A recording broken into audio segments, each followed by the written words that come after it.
صرف 1 ارب کی کہانی. آپ کو پتا ہے کہ 1 ارب روپے کتنے ہوتے ہیں؟ میں آپ کو چند مثالیں دے کے سمجھاتا ہوں. پہلی مثال، اگر کسی کو 1 ارب روپے 1 روپے کی شکل میں دیے جائیں اور اس سے کہا جائے کہ اسے گنو، اور اگر وہ شخص بغیر کسی وقفے کے، کھائے پیے بغیر، سوئے بغیر اسے گننا شروع کرے اور فی سیکنڈ 1 روپیہ گنے، یعنی کہ 1 2 3 4 5 فی سیکنڈ 1 روپیہ گنے، تو اسے یہ 1 ارب روپے گننے میں 32 سال لگ جائیں گے. یاد رہے کہ وہ کوئی بریک نہیں لے رہا بیچ میں. دوسری مثال، فرض کیجئے کہ اگر کوئی شخص روزانہ 1000 روپے خرچتا ہے تو اسے 2740 سال لگ جائیں گے 1 ارب روپے ختم کرنے میں. تیسری مثال، فرض کیجئے کہ ایک 10 سال کے بچے کا اکاؤنٹ کھلا اور اس میں 1 ارب روپے جمع کروا دیے.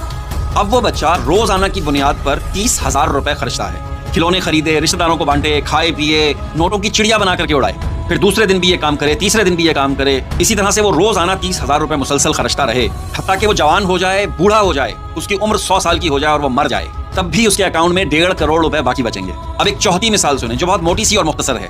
ایک انسان پیدا ہونے کے دن سے 55 سال تک کی عمر تک 50,000 روپے روزانہ خرچے، تب بھی 1 ارب روپے میں سے 1 کروڑ روپے باقی بچ جائیں گے. بات سمجھ آ رہی ہے کہ نہیں؟ آپ ذرا سوچیں، یہ تو صرف 1 ارب روپے کی بات ہے. یہ جو ارب لفظ ہے یہ ہم کبھی کبھی فلموں اور ڈراموں میں سنتے ہیں، لیکن بہت زیادہ اس کا ذکر ہوتا ہے ہمارے نیوز چینلز پر، اور نیوز چینلز ہمیشہ سیاست کی بات کرتے ہیں، اور سیاست میں کچھ سیاستدان ایسے ہیں جن کے پاس اربوں روپیہ موجود ہے. اربوں روپیہ.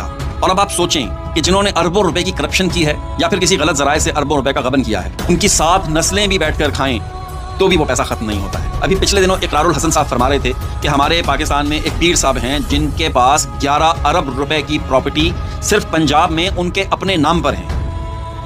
11 ارب روپے کی پراپرٹی ایک بندے کے اپنے نام پر ہے، اور اس کا سورس آف انکم کیا ہے؟ نتھنگ. اور وہ پیسہ چیریٹی کی مد میں پاکستانی عوام ان کو دیتی ہے. بات سمجھ آ رہی ہے؟ نہیں آ رہی ہے؟ چلیں خیر چھوڑیے، زیادہ ذہن پہ زور نہیں دینا ہے.